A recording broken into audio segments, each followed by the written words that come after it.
Pakistani air defence system पूरी तरह से तबाह हो चुका है। आपको बता दें, एयर डिफेंस सिस्टम जो होता है वो किसी भी देश के लिए बहुत ही ज्यादा महत्वपूर्ण होता है, क्योंकि जब भी आपके ऊपर कोई मिसाइल अटैक होता है, इंटरसेप्ट करने के लिए इसका इस्तेमाल किया जाता है। ऐसे में पाकिस्तान के लिए इस वक्त की ये सबसे खराब न्यूज हम कहेंगे, क्योंकि उनका जो पूरा का पूरा सिस्टम है वो तबाह हो चुका है। बिल्कुल, और ये सर एक ऐसा एयर डिफेंस सिस्टम था, मुझे लगता है कि जिस पर बहुत ज्यादा भरोसा किया भी नहीं जा सकता। अब तो पूरी तरह से तबाह ही हो गया है। अब पाकिस्तान क्या करेगा? देखिए मलिका, जैसे आपने जिक्र किया था एयर डिफेंस सिस्टम का, भारत के पास में एक multi layered air defence system मौजूद है।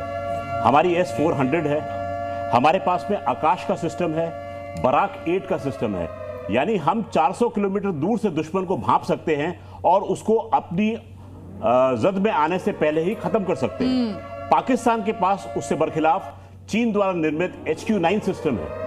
और देखिए, पाकिस्तान कहीं भी स्टैंड नहीं कर सकता भारत के सामने, चाहे वो सैन्य शक्ति की बात हो या फिर टेक्नोलॉजी की बात हो या फिर अंकुर जी आत्मनिर्भर भारत के तहत डिफेंस सिस्टम में जिस तरह का बड़ा बदलाव हमने देखा, पाकिस्तान ये हिमाकत भी आखिर कैसे कर रहा है कि वो भारत के सामने कहीं टिक पाएगा? ये दिखावे की राजनीति हमेशा करता है, स्ट्रेटेजी की राजनीति भी जो है वो दिखावे की करता है और नकल करने की कोशिश करता है, तो चीनी माल की नकल करता है। चीनी माल भी नहीं होता, चीनी माल की नकल करता है। उस नकल में अकल चाहिए और वो अकल फालतू की चीज़ों में, फालतू के कामों में लगाई जाती हैं, इसलिए वहाँ का बड़बोलापन ही सिर्फ होता है, इससे ज़्यादा कुछ नहीं हो सकता।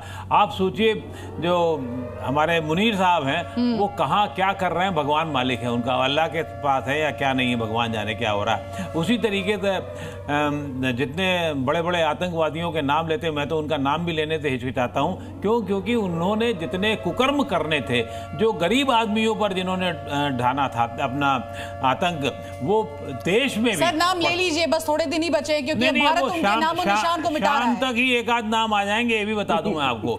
शाम तक ही एक आध नाम आ जाएंगे, और जब नाम आ जाएंगे तो दुनिया को पता ही लग जाएगा कि ये दुर्दांत आतंकवादी मारा गया, तो वही मारा जाएगा। और उसमें कोई मुझे बहुत संकोच नहीं है।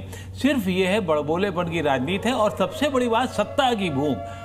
आसिम मैं फिर बार बार मेरे मुंह से मुनरो निकल जाता है उसके लिए, मुनीर के लिए, लेकिन वो क्योंकि उड़ता रहता है ना सिर्फ उसको, तो आसिम मुनीर जो है वो सत्ता की भूख के लिए, राष्ट्राध्यक्ष का पद पाने के लिए, जिया-उल हक का विरासत पाने के लिए, और अपने आप अपने परिवार को तो उसने लंदन भेज दिया, खुद वहाँ है और खुद भी सामने नहीं आ रहा है। क्यों? क्योंकि उसको भी शायद डर है, और वो वहाँ का जब एयर सिस्टम, उसका एयर डिफेंस सिस्टम अगर पाकिस्तान का बहुत बड़ा नुकसान है तो पाकिस्तान बचता के क्या है लिए, वहाँ पर? बहुत बड़ा नुकसान है।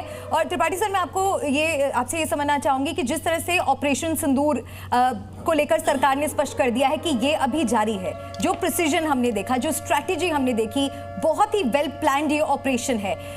इस ऑपरेशन का आपको क्या लगता है कि अभी और कितने टारगेट्स हम अचीव कर चुके हैं और कितने टारगेट्स अभी बाकी हैं और जरूरी हैं? देखिए, जहाँ तक मैंने पढ़ा था कि करीब 21 टारगेट और हैं जिसको अचीव करना है, जहाँ हमें निशाना लगाना है। और 21 थे, 9 पे कल किया गया था। हाँ, 21 थे वो। हाँ, तो अभी देखिए उसमें क्या होता है, ये कब तक हो जाएगा ये पता नहीं, क्योंकि ये पूछने की भी जरूरत नहीं, ये सेना का काम है, सेना डिसाइड करती है। बिल्कुल, हम तो बस इंतजार करें कि ये नंबर सामने आए। लेकिन हमने देखा है पाकिस्तान की जो गीदड़ भभकी है। सर आपसे ये जानना चाहूंगी कि जैसे ही ये पूरी बात सामने आई और भारत ने तहमत नहीं लगाई, भारत ने कहा कि हम सबूत देंगे, तो हमने देखा पाकिस्तान कैसे एक डेलीगेशन लेकर आता है, फॉरेन का POK ले जाता है और दिखाता है कि यहाँ तो दहशतगर्द है ही नहीं।